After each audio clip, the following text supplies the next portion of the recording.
अस्सलाम वालेकुम स्टूडेंट्स। आज की वीडियो में हम जानेंगे कीबोर्ड, उसके डिफरेंट बटन्स और उनके डिफरेंट फंक्शंस के बारे में। एक कीबोर्ड के ऊपर जो डिफरेंट बटन्स होते हैं उनको हम कीज कहते हैं। इसी वजह से इस बोर्ड को हम कीबोर्ड कहते हैं। एक कीबोर्ड के ऊपर बटन्स की तादाद 101, 102 या 104 हो सकती है। हर कीबोर्ड का एक लेआउट होता है और ये लेआउट डिफाइन करती है अल्फ़ाबेट्स की फर्स्ट रो। फॉर एग्जाम्पल, जो सबसे ज़्यादा लेआउट यूज़ किया जाता है वो QWERTY लेआउट है। और इसको QWERTY इस वजह से कहते हैं क्योंकि इसमें अल्फ़ाबेट की फर्स्ट रो के अंदर जो फर्स्ट 6 लेटर्स हैं वो Q, W, E, R, T और Y हैं। कीबोर्ड्स दो तरह के होते हैं, एक फिजिकल कीबोर्ड और एक वर्चुअल कीबोर्ड। फिजिकल कीबोर्ड जो कि आपके पास होता है और वर्चुअल कीबोर्ड कंप्यूटर के अंदर विंडो के अंदर ऑलरेडी मौजूद होता है। अगर आप वर्चुअल कीबोर्ड को एक्सेस करना चाहते हैं तो उसके लिए आप सिंपली स्टार्ट के बटन पर क्लिक करेंगे और सर्च करेंगे ऑन स्क्रीन कीबोर्ड।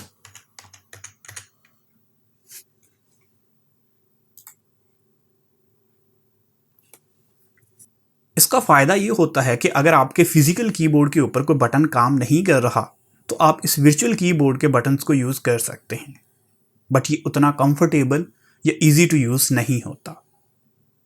कीबोर्ड को 4 मेजर पार्ट्स के अंदर डिवाइड किया जाता है, जिनमें सबसे पहला है function keys, second main keyboard, third numeric keys और fourth additional keys.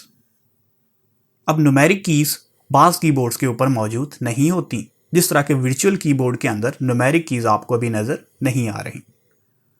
Virtual keyboard के अंदर आपको फंक्शन कीज़ भी नज़र नहीं आती जब तक कि आप फंक्शन का बटन प्रेस नहीं करते। जैसे ही आप फंक्शन का बटन प्रेस करते हैं तो आपको F1 से लेकर F12 तक फंक्शन कीज़ शो हो जाती हैं। फंक्शन की का बटन नॉर्मली लैपटॉप्स के अंदर आपको नज़र आता है, जो कि डिफरेंट फंक्शंस परफॉर्म करता है डिफरेंट बटन्स के कम्बिनेशंस के साथ। अब हम एक एक करके डिफरेंट बटन्स के फंक्शंस को डिस्कस करते हैं। सबसे पहला बटन है हमारे पास किसी भी कीबोर्ड के ऊपर एस्केप का। एस्केप का बटन बेसिकली किसी भी सिचुएशन से एस्केप करने के लिए या वापस आने के लिए यूज़ किया जाता है। अगर आप किसी ऐसी सिचुएशन में हैं जहां पर आपको नहीं पता कि कोई भी ऑप्शन सिलेक्ट करने से क्या हो जाएगा तो आप एस्केप का बटन प्रेस कर सकते हैं। तो फॉर एग्जांपल, मेरे पास यहाँ पर वर्ड की एक फ़ाइल है। अगर मैं इसको क्लोज़ करता हूँ तो मेरे सामने कुछ ऑप्शंस आ जाते हैं। अब अगर मैं नहीं जानता कि मुझे इसको सेव करना है, सेव नहीं करना या कैंसिल पर क्लिक करना है, तो मैं तमाम ऑप्शंस को स्किप कर सकता हूँ। उसके लिए मुझे सिंपली एस्केप का बटन प्रेस करना है। सो जैसे ही मैं एस्केप का बटन प्रेस करूँगा तो ये तमाम ऑप्शंस डिसअपीयर हो जाएंगे और मैं वापस अपने सॉफ्टवेयर में आ जाऊँगा। इसी तरह से अगर आप कोई वीडियो देख रहे हैं और आपसे कोई बटन प्रेस हो गया है और सामने कुछ ऑप्शंस आ रहे हैं, अब आप नहीं जानते कि आपने इन ऑप्शंस में से किस ऑप्शन को सिलेक्ट करना है, तब भी आप एस्केप का बटन प्रेस करेंगे तो वो ऑप्शंस डिसअपीयर हो जाएंगे। नेक्स्ट हमारे पास हैं फंक्शन कीज़, जो कि F1 से लेकर F12 तक हैं। ये function keys different functions perform करती हैं और ये डिपेंड करता है कि वो कौन सा सॉफ्टवेयर है जिसको आप यूज़ कर रहे हैं। मोस्टली F1 की को हम हेल्प के लिए यूज़ करते हैं। सो फॉर एग्जांपल, अगर आप माइक्रोसॉफ्ट वर्ड यूज़ कर रहे हैं और आप F1 की को प्रेस करते हैं तो माइक्रोसॉफ्ट वर्ड की हेल्प ओपन हो जाती है। इसी तरह से F2 की जो है उसको हम मोस्टली किसी भी फाइल या फोल्डर को रीनेम करने के लिए यूज़ करते हैं। सो अगर आप किसी भी फाइल या फोल्डर को सिलेक्ट करते हैं और उसके बाद आप F2 की प्रेस करते हैं तो रीनेम का ऑप्शन इनेबल हो जाता है। इसी तरह हमारे पास बाकी फंक्शन कीज़ भी डिफरेंट फंक्शंस परफॉर्म करती हैं, डिपेंड करेगा कि आप कौन सा सॉफ्टवेयर यूज़ कर रहे हैं। नेक्स्ट हमारे पास है टैब की। टैब की के जो दो मेजर फंक्शंस हैं उनमें से एक है कि अगर आपने कोई टैब स्पेस देनी हो और दूसरा है अगर आपने फोकस चेंज करना हो डिफरेंट ऑब्जेक्ट्स के दरमियान। सो फॉर एग्जांपल, अगर मैं माइक्रोसॉफ्ट वर्ड में काम कर रहा हूँ और मुझे यहाँ पर 4 to 8 स्पेसेस की ज़रूरत है तो उसके लिए मैं टैब की को प्रेस करूँगा। सो जैसे ही मैं टैब की को प्रेस करूँगा मुझे यहाँ पर 4 to 8 स्पेसेस का गैप मिल जाएगा। और ये डिपेंड करेगा कि आपने टेक्स्ट को किस तरह से फॉर्मेट किया है और आप कौन सा फॉन्ट यूज़ कर रहे हैं। सो सम टाइम आपको 4 स्पेसेस मिलेंगी, सम टाइम आपको 8 स्पेसेस मिलेंगी। ये सिचुएशन टू सिचुएशन वेरी करेगा। टैब की का दूसरा फंक्शन है फोकस चेंज करना या टैब इंडेक्सेस के दरमियान ट्रिवर्स करना। फॉर एग्जाम्पल, अगर मैं इस सॉफ्टवेयर को क्लोज करता हूँ तो मेरे सामने एक डायलॉग बॉक्स आएगा। इसमें मेरे पास अभी जो फोकस है वो सेव के बटन पर है। अगर मैं इस फोकस को नेक्स्ट टैब इंडेक्स पर शिफ्ट करना चाहता हूँ तो उसके लिए मैं टैब का बटन प्रेस करूँगा। जैसे ही मैं टैब का बटन प्रेस करूँगा फोकस मेरे पास डॉट सेव पर चला जाएगा। और अगर मैं फिर टैब का बटन प्रेस करता हूँ तो फोकस कैंसिल के बटन पर चला जाएगा। अब अगर मैं एंटर का बटन प्रेस करूँगा तो कैंसिल का ऑप्शन सिलेक्ट हो जाएगा। इस तरह हम टैब की मदद से फोकस को डिफरेंट ऑब्जेक्ट्स के दरमियान चेंज कर सकते हैं। अगर हम टैब के बटन से पहले आल्ट का बटन प्रेस कर लें, सो मैं अगर आल्ट का बटन प्रेस कर लेता हूं और अब अगर मैं टैब का बटन प्रेस करता हूं तो इससे मैं ऑब्जेक्ट्स की बजाय डिफरेंट विंडोज़ के दरमियान फोकस चेंज कर सकता हूं। और ये विंडोज़ वो होंगी जो मेरे पास कंप्यूटर स्क्रीन पर ओपन होंगी। सो जैसे ही मैं अब सिंगल टैब प्रेस करूंगा तो मेरे सामने वो तमाम विंडोज़ शो हो गई हैं जो इस टाइम मेरे कंप्यूटर में ओपन हैं। ये वो सॉफ्टवेयर्स हैं जो मैंने इस टाइम ओपन किए हुए हैं। तो जैसे ही मैं टैब प्रेस करता हूं फोकस नेक्स्ट सॉफ्टवेयर की विंडो पर चला जाता है। अब अगर मैं आल्ट का बटन छोड़ देता हूं तो मेरे सामने क्रोम ओपन हो जाएगा। इसी तरह से अगर मैं आल्ट का बटन प्रेस करके दोबारा टैब का बटन प्रेस करता हूं तो फोकस चेंज होता रहेगा। जिसको आप ओपन करना चाहते हैं आप उस पर आल्ट का बटन छोड़ देंगे तो आपका वो सॉफ्टवेयर आपको स्क्रीन पर शो हो जाएगा। नेक्स्ट हमारे पास है कैप्स लॉक का बटन। कैप्स लॉक का बटन प्रेस करने से वो अल्फ़ाबेट्स जो आपके नॉर्मली लोअर केस के अंदर लिखे जा रहे हैं, अगर आप कैप्स लॉक का बटन प्रेस करेंगे तो वो अल्फ़ाबेट्स कैपिटल लेटर्स के अंदर लिखे जाएंगे। उसके बाद हमारे पास है शिफ्ट का बटन। शिफ्ट का बटन बेसिकली किसी भी बटन या ऑब्जेक्ट का बिहेवियर शिफ्ट कर देता है। जैसा कि अगर आपने कैप्स लॉक ऑन किया हुआ है तो तमाम लेटर्स कैपिटल लिखे जा रहे हैं। अगर मैं शिफ्ट का बटन प्रेस कर दूं तो तमाम लेटर्स वापस लोअर केस में चले जाएंगे। सो शिफ्ट के बटन ने कैप्स लॉक का जो इफ़ेक्ट था उसको रिवर्स कर दिया है। और अगर कैप्स लॉक का बटन ऑफ है और अब मैं शिफ्ट का बटन प्रेस करता हूं तो तमाम अल्फ़ाबेट्स का बिहेवियर शिफ्ट हो गया है। शिफ्ट का एक और अहम फीचर है कि आमतौर पर आपको वो तमाम बटन्स जिनके ऊपर 2 डिफरेंट सिंबल्स नज़र आते हैं, जैसा कि यहाँ पर 7 और एम्परसेंड का सिंबल है, 8 और स्टैरिक का सिंबल है, 9 और ओपनिंग पैरेंथेसिस का सिंबल है। अब ये रूल बाय डिफ़ॉल्ट है कि अगर आप शिफ्ट के बगैर कोई बटन क्लिक करेंगे तो हमेशा जो लोअर सिंबल है वो एक्टिव होगा। और अगर आप शिफ्ट का बटन प्रेस कर लेंगे तो जो अपर सिंबल्स हैं वो सारे के सारे एक्टिव हो जाएंगे। सो अब मेरे पास जो लोअर सिंबल्स हैं 1 2 3 4 5 वो सारे के सारे डिसेबल हो गए हैं। अब अगर मैं 2 का बटन प्रेस करता हूं तो @ लिखा जाएगा। अगर मैं शिफ्ट का बटन छोड़ देता हूं तो अब 2 एक्टिव हो गया है। सो अब अगर मैं बटन प्रेस करूंगा तो 2 लिखा जाएगा। So without shift lower symbols जो हैं वो एक्टिव होते हैं और शिफ्ट का बटन प्रेस कर लें तो ऊपर वाले सिंबल्स एक्टिव हो जाते हैं। इससे आपको बार बार याद रखने की ज़रूरत नहीं है कि मुझे शिफ्ट प्रेस करना है या शिफ्ट प्रेस नहीं करना। इसके अलावा हमने एक और फीचर देखा था टैब का। सो अगर हम टैब का बटन प्रेस करते हैं तो फोकस फॉरवर्ड मूव करता है और अगर हम शिफ्ट का बटन प्रेस करके टैब का बटन प्रेस करते हैं तो फोकस बैकवर्ड मूव करता है। सो बेसिकली शिफ्ट जो है वो किसी भी ऑब्जेक्ट या बटन का फंक्शन रिवर्स कर देता है। उसके बाद हमारे पास है कंट्रोल की। कंट्रोल की का जो मोस्टली यूज़ किया जाता है, अगर आप इसको सिंगल प्रेस करते हैं तो ये आपको कर्सर की पोजीशन या पॉइंटर की पोजीशन लोकेट कर देता है। सो जैसे ही मैं कंट्रोल की प्रेस करता हूँ ये मेरा जो पॉइंटर है उसके गिर्द एक सर्कल बनाता है और मुझे बता देता है कि मेरा पॉइंटर कहाँ पर है। और अगर मैं कंट्रोल की के साथ किसी और बटन को मिलाकर प्रेस करता हूँ तो इससे डिफरेंट शॉर्टकट्स बनते हैं। फॉर एग्जाम्पल अगर मैं कंट्रोल के साथ ए का बटन प्रेस करता हूँ तो सारा टेक्स्ट सिलेक्ट हो जाता है, कंट्रोल के साथ सी का बटन प्रेस करता हूँ तो टेक्स्ट कॉपी, और अगर कंट्रोल के साथ वी का बटन प्रेस करता हूँ तो टेक्स्ट पेस्ट हो जाता है। इसी तरह से control S for save, control P for print, और डिफरेंट फंक्शंस के अंदर ये डिफरेंट शॉर्टकट्स के लिए हम कंट्रोल का बटन इस्तेमाल करते हैं। नेक्स्ट हमारे पास है विंडो की। विंडो की बेसिकली स्टार्ट बटन को एक्टिवेट करने के लिए हम यूज़ करते हैं। सो अगर आप स्टार्ट के बटन पर क्लिक करते हैं तो जो ऑप्शंस आपको शो होते हैं ऑलमोस्ट वही ऑप्शन आपको शो होंगे अगर आप विंडो की प्रेस करेंगे। सो अगर आप विंडो की प्रेस करते हैं तब भी आपका स्टार्ट बटन एक्टिवेट हो जाता है। उसके बाद हमारे पास आल्ट की है। आल्ट की भी डिफरेंट बटन्स के कम्बिनेशन के साथ हम यूज़ करते हैं, जैसे कि आल्ट टैब के साथ हमने फोकस चेंज किया था डिफरेंट विंडोज़ के दरमियान।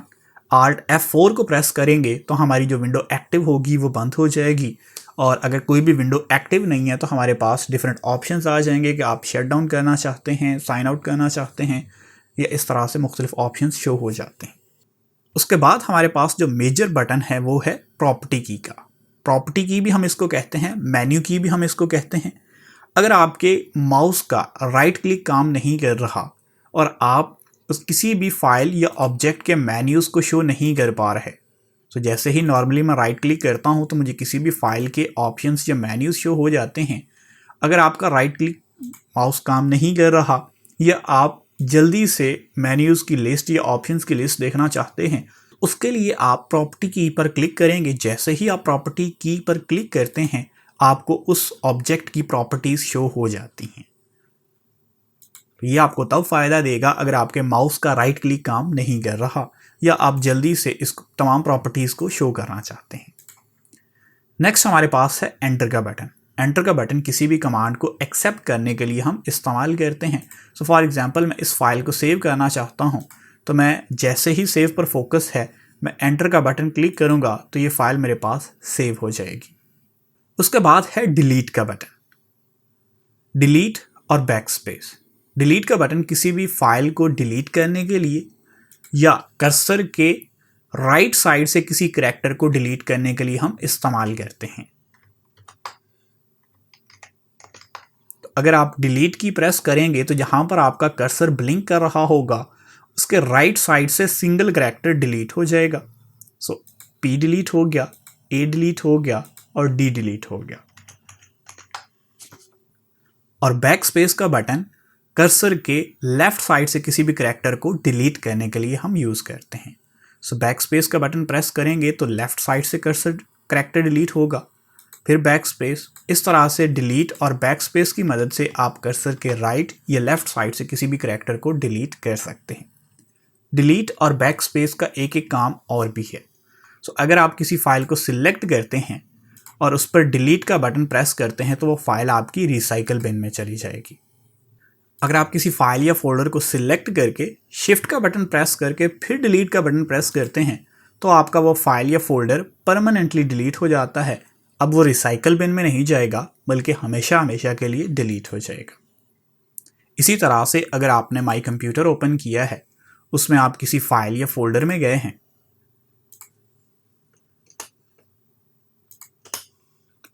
तो अब आप बैक स्पेस की मदद से स्टेप बाय स्टेप अपने फोल्डर से वापस आ सकते हैं। सो जैसे ही मैं बैक स्पेस का बटन प्रेस करूंगा मैं इस फोल्डर से वापस आ जाऊंगा इस फोल्डर के अंदर, और फिर अगर मैं बैक स्पेस का बटन प्रेस करता हूं तो मैं इस फोल्डर से वापस आ जाऊंगा लोकल डिस्क C में।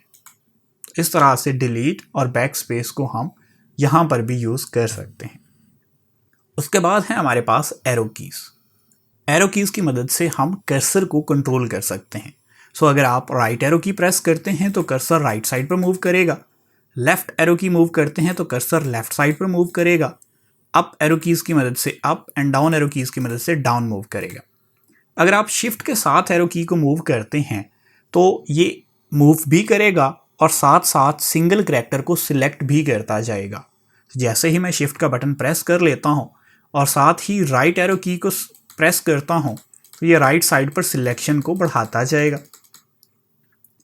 इसी तरह से अगर मैंने सिलेक्शन को कम करना हो तो शिफ्ट का बटन प्रेस करके लेफ्ट एरो की को प्रेस करूंगा तो ये सिलेक्शन को कम करता जाएगा।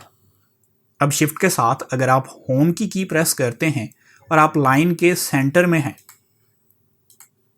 तो जैसे ही मैं शिफ्ट के बटन के साथ होम की प्रेस करता हूं तो कर्सर यहां से लेकर होम यानी कि लाइन के स्टार्ट पर आ जाएगा और दरमियान में जितना टेक्स्ट होगा वो सारे का सारा सिलेक्ट भी कर लेगा। तो शिफ्ट के साथ अगर आप होम की प्रेस करते हैं तो ये कर्सर लाइन के स्टार्ट में आएगा और साथ साथ सारा टेक्स्ट सिलेक्ट भी कर लेगा। और अगर शिफ्ट के बगैर होम का बटन प्रेस करता हूं तो कर्सर जस्ट स्टार्ट में आएगा, टेक्स्ट सिलेक्ट नहीं करेगा।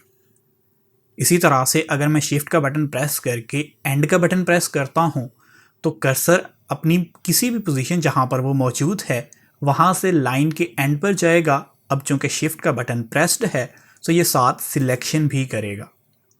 और अगर आप लाइन के स्टार्ट में हैं और बिना सिलेक्शन लाइन के एंड पर पहुंचना चाहते हैं तो आपको सिंपली एंड का बटन प्रेस करना है। जैसे ही आप एंड का बटन प्रेस करेंगे आप जिस लाइन के स्टार्ट पर थे आप उस लाइन के एंड पर पहुंच जाएंगे। सो होम का बटन लाइन के स्टार्ट पे और एंड का बटन लाइन के एंड पर आपको पहुंचा देता है। और अगर इनके साथ आप शिफ्ट का बटन प्रेस कर लेते हैं तो ये सिर्फ कर्सर ही नहीं पहुंचता बल्कि साथ साथ सिलेक्शन भी कर लेता है। इसके लिए लाइन के स्टार्ट या एंड पर होना ज़रूरी नहीं है, आप लाइन के दरमियान से भी अगर शिफ्ट का बटन प्रेस करके एंड का बटन प्रेस करते हैं तब भी सिलेक्शन हो जाएगी। और अगर आपने मल्टीपल लाइंस को सिलेक्ट करना है तो आप सिंपली शिफ्ट का बटन क्लिक करके डाउन एरो की प्रेस करते जाएंगे तो आप लाइन बाय लाइन सिलेक्शन बढ़ाते जाएंगे। और अगर आप अप एरो की प्रेस करते जाएंगे तो लाइन बाय लाइन सिलेक्शन कम होती जाएगी।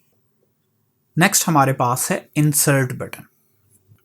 नॉर्मली अगर आप किसी सॉफ्टवेयर के अंदर कुछ भी टेक्स्ट लिखते हैं तो जहां पर कर्सर होगा उस पोजीशन से वो टेक्स्ट ऐड होना शुरू हो जाएगा और उससे आगे जो टेक्स्ट लिखा हुआ होगा वो आगे यानी फॉरवर्ड मूव करना शुरू कर देगा।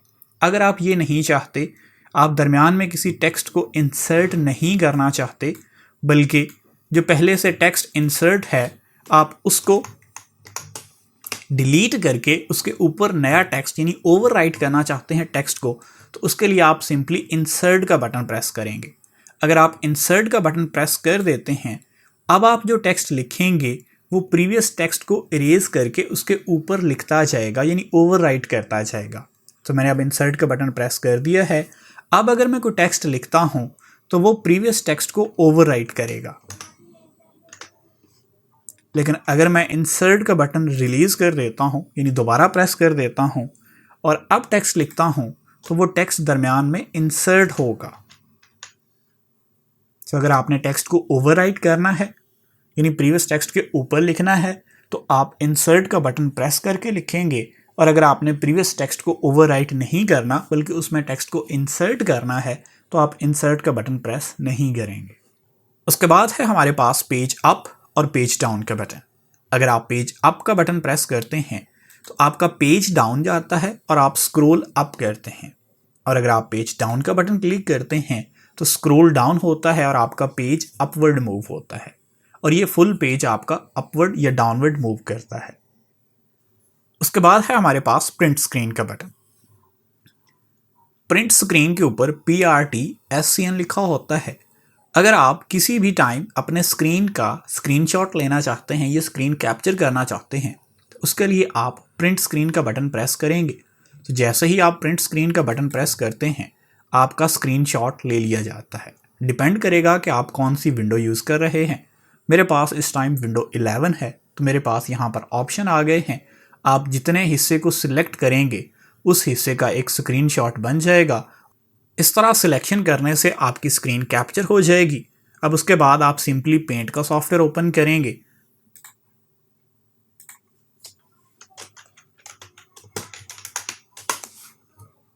और इसमें लाके उसको पेस्ट कर देंगे। पेस्ट करने के बाद आप इस फाइल को कहीं पर भी सेव कर सकते हैं। तो जहां पर आप सेव करेंगे आपका ये स्क्रीनशॉट सेव हो जाएगा। सो होप सो कि आपको कीबोर्ड, इसके डिफरेंट बटन्स और उनके डिफरेंट फंक्शंस की अंडरस्टैंडिंग हुई होगी। अगर फिर भी आपको किसी बटन की अंडरस्टैंडिंग नहीं हुई या कहीं पर कंफ्यूजन है तो आप कमेंट्स में पूछ सकते हैं।